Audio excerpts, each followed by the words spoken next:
നമ്മുടെ നിത്യജീവിതത്തിൽ ഇപ്പോൾ സാമ്പത്തിക ഇടപാടുകൾക്കും ഒരു കടയിൽ നിന്ന് സാധനങ്ങൾ വാങ്ങുന്നതിനും പലരും ഉപയോഗിക്കുന്നത് ഗൂഗിൾ പേയും ക്രെഡിറ്റ് കാർഡുമൊക്കെയാണ്. അതുകൊണ്ട് തന്നെ സാധാരണക്കാരുടെ കൈവശം പോലും പണം ഉണ്ടാകാറില്ല. ഇനിയൊരു അത്യാവശ്യത്തിന് പണം വേണമെന്നുണ്ടെങ്കിൽ ഗൂഗിൾ പേ വഴി മറ്റാർക്കെങ്കിലും തുക ട്രാൻസ്ഫർ ചെയ്ത് അവരിൽ നിന്ന് കാശ് വാങ്ങുന്നവരുണ്ട്. എന്നാൽ കൊല്ലം നല്ലിലയിൽ ഇത്തരമൊരു ഗൂഗിൾ പേ ഇടപാട് കത്തിക്കുത്തിൽ കലാശിച്ച സംഭവത്തെക്കുറിച്ച് അറിയണം.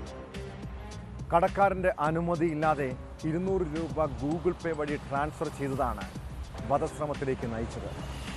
പള്ളിവേട്ടക്കാവിലെ ചായക്കട ഉടമ ജോയിയെ കുത്തിയ കേസിൽ പ്രതി അബി ജോർജിനെ പോലീസ് അറസ്റ്റ് ചെയ്തു. ആക്രമണത്തിൽ സാരമായി പരിക്കേറ്റ ജോയി തിരുവനന്തപുരം മെഡിക്കൽ കോളേജ് ആശുപത്രിയിൽ ചികിത്സയിലാണ്.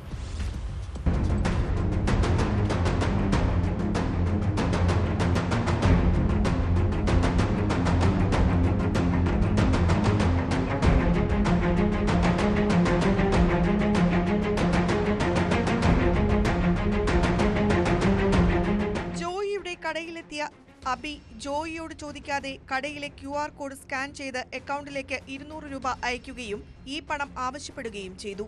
കടയിൽ പണമില്ലെന്ന് ജോയി പറഞ്ഞതോടെ സംഭവം വാക്കുതർക്കത്തിലേക്കെത്തി. തന്നോട് ചോദിക്കാതെ പണമിട്ടത് എന്തിനെന്ന് ജോയി ചോദിച്ചതോടെ അബി തന്റെ വീട്ടിൽ പോയി കത്തിയുമായി കടയിലെത്തി ആക്രമിക്കുകയായിരുന്നു.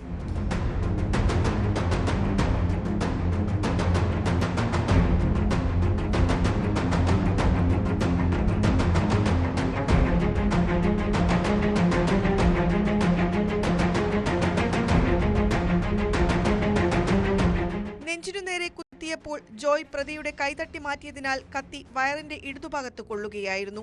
സാരമായി പരിക്കേറ്റ ജോയിയെ നാട്ടുകാർ കൊട്ടിയത്തെ സ്വകാര്യ ആശുപത്രിയിൽ എത്തിച്ചു.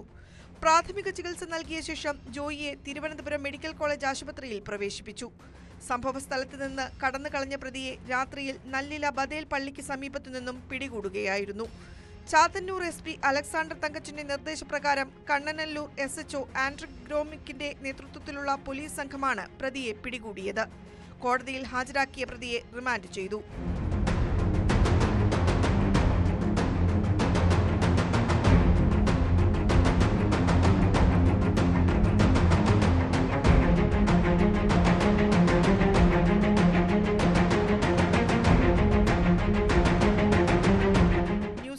കൊട്ടാരക്കര.